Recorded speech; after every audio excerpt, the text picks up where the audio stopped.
Okay, raise your hand. Are you tired of seeing these miraculous before and after pictures on social media and then buying these expensive products based on these influencer recommendations only to be disappointed when your skin doesn't magically transform overnight? Hello, I know I am guilty, and you are not alone. Studies show that over half of skincare information on social media today isn't even actual skin science and not even based in fact, which is just crazy to me. I'm Dr. Mary Alsmina. Welcome to my channel, The Skin Real, where I give real people real information about their skin health so that they can make informed decisions. This is my weekly recap episode from my interview with Dr. Rey Hamidi. And if you haven't heard the full episode, definitely check it out. If you stick around to the end of this short video, I will link it at the end.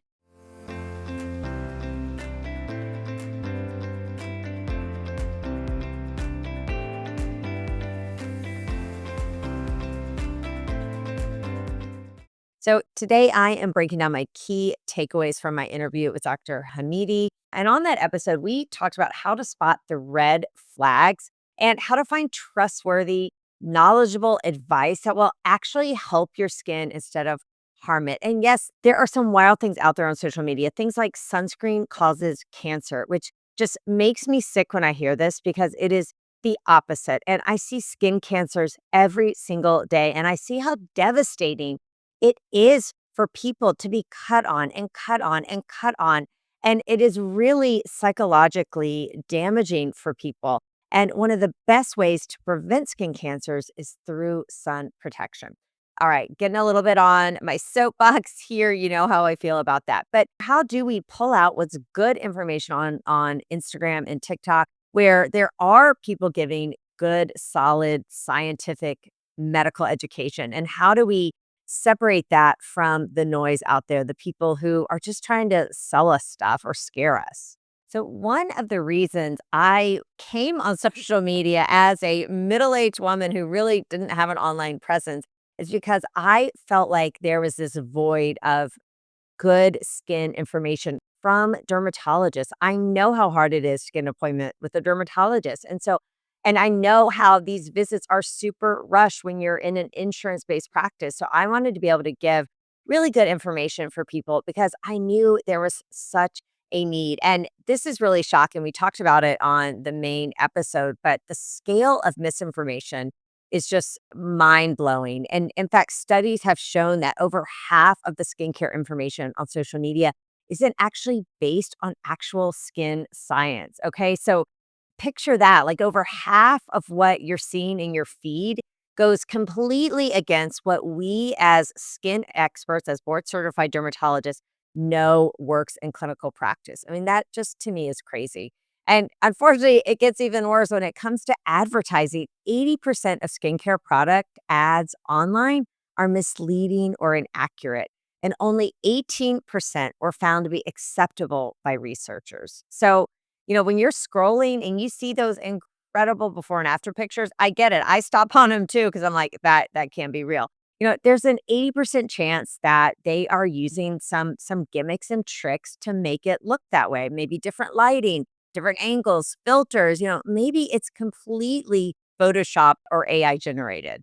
So there is some real manipulation there. And it also drives me crazy how these companies are really capitalizing on our insecurity, especially as women and especially with aging. Sort of they're targeting us knowing that we are seeing changes in our skin and our bodies and really using fear and our self esteem to make us want to buy these impulse purchases or these things to make us feel better about ourselves, to make us, worthy in society, which again is a whole nother topic, right? But I think the first step is just being aware that so much of what you're seeing, it's not real, it's not factual, it's false and could be even dangerous. So be a skeptic when you are looking at this kind of stuff. Look at people's credentials. Are they selling you something, right? Like what's their angle? And stick with a few people that you really genuinely trust. You like their vibe, you like what they are teaching and educating, and really stick with them and cancel out the rest.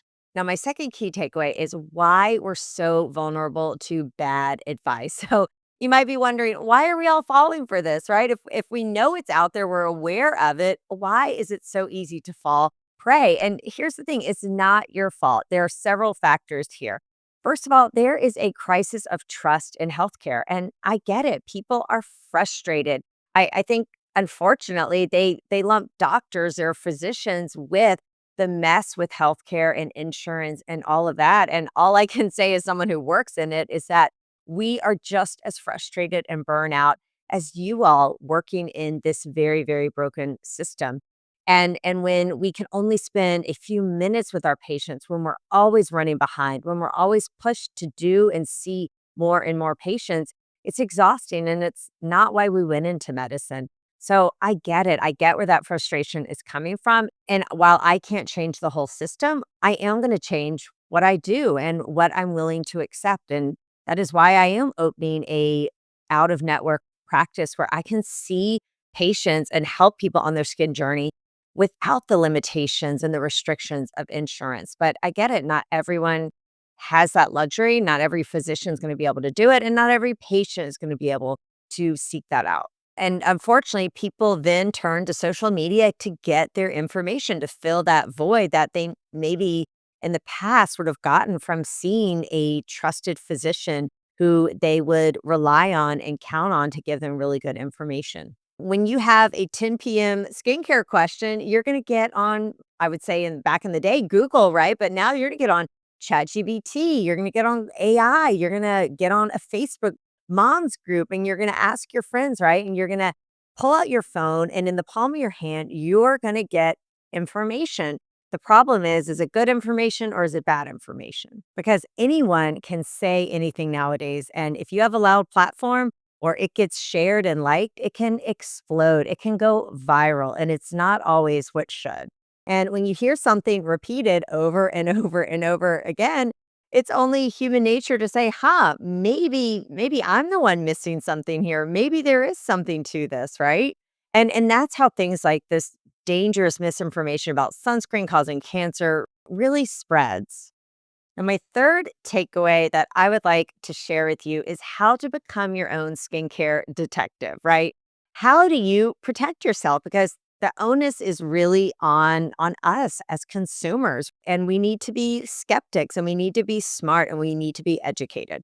I kind of touched on this earlier, but find one or two board certified dermatologists, medical doctors, MDs or DOs who you trust and stick with them, right? Put on blinders like you're a horse in New York City and ignore all the noise around you and focus on the people you know, like, and trust. I do this with my GYN menopause experts that I follow. I have a few that their message resonates with me. I like their delivery, I like their style, and I stick with them. And I think they give great information and it helps me not get overwhelmed with all the other noise out there. So stick with a couple people who you trust and value and stick to more long form. Instagram, TikTok, a lot of times these are for entertainment purposes or quick little sound bites to make you stop the scroll. But if you really want to get good skin information, look for long form content, whether that's a podcast, YouTube. And again, this isn't a 3 hour long Huberman podcast, but a 10-minute, 15-minute deep dive into a topic can really be educational for you. And a lot of these platforms like YouTube, you can get a little sticker that says you are a verified physician. And I think that helps as well. And third is to be a little bit of a sleuth, right? Find out who this person is, look at their credentials, board certified in what? Are they a medical doctor giving medical education, or are they someone with a passion for skin, which unfortunately I see a lot in dermatology. And not to say you can't get great information about certain products and things from maybe a skilled esthetician, but if you really want to get to the root cause of your skin health, that's going to be a dermatologist who is a medical doctor who has gone through medical school residency and has those decades of experience and training. And I always say, look at what they're selling you, right? If they're telling you chemical sunscreen is toxic, and then they're sending you the link to buy their sunscreen, you do have to take it with a grain of salt. What is their angle?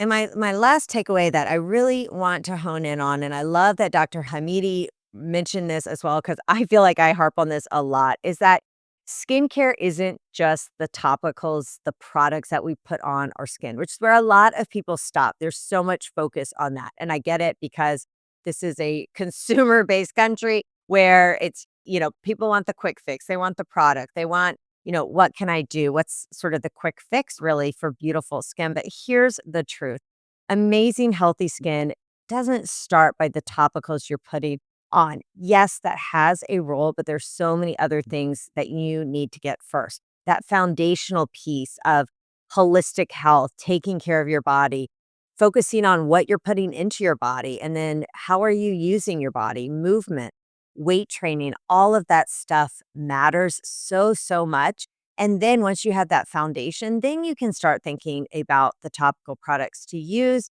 I love to focus on prevention, maintenance, and regeneration. To me, that's like the trifecta of pro aging because look, aging is going to happen to all of us, hopefully, right? We don't want to not age because we don't like the alternative, but we want to have a healthy skin span, right? And lifespan. We don't want to just make it through with a lot of years. We want to be healthful for those years. And let's be honest, we want to look gorgeous and beautiful too, whether you're 25, 45, 65, 85, right?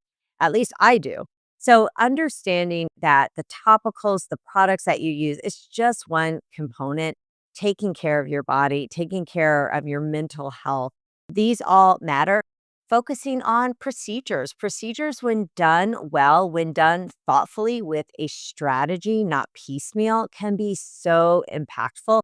And I don't think we give enough credit to this as well. I find a lot of people sort of shopping around. They'll do Moxie at this place because their best friend did it. Then they go here for filler. Oh, they heard this was great too. So they're going to try this place for that. And it's very like choppy and piecemeal. And I find people spend a lot of money because these procedures are not inexpensive and they can spend thousands of dollars and they don't really get the results they should because of that. So coming up with a strategy for your skin health is so key. And thankfully, there are dermatologists like Dr. Ray who are helping people get amazing skin outside of the clinic walls all over the world, which is really amazing and really cool. And of course, a healthy skin strategy really starts with defining your goals. What are you looking to achieve? How do you want to age? How much time and money, et cetera, do you want to spend on your skin health, right? There's such a wide range of that, and it may change as you get older. So, figuring all of that out, having a strategy, having a dermatologist in your corner, whether that's online or in person, is so critical. So here's what I want you to do this week. I want you to take an honest look at where you're getting your skincare information. Are you following accounts that are trying to just sell you things, or are you getting advice from people whose credentials you've never verified, right? I challenge you to do a social media audit and just unfollow those accounts that make you feel bad about your skin or constantly push things on you and really make you feel like you're inadequate. And just don't be afraid to unfollow those people, right? Cancel them and find a couple people whose message really resonates with you. And remember, good skin, it's not about having perfect, poreless, filtered skin, right? It's about having healthy skin and how you feel about your skin and your body. And that really is the real flex and key, I think, in looking and feeling beautiful. If you found this video helpful, be sure to subscribe. And I would love to hear in the comments what you are doing to make sure you're getting really solid skincare information online. And let me know if there's a topic you'd like me to discuss. And of course, if you want to hear the full episode with Dr. Ray, be sure to check it out here. And I will see you next week, friend.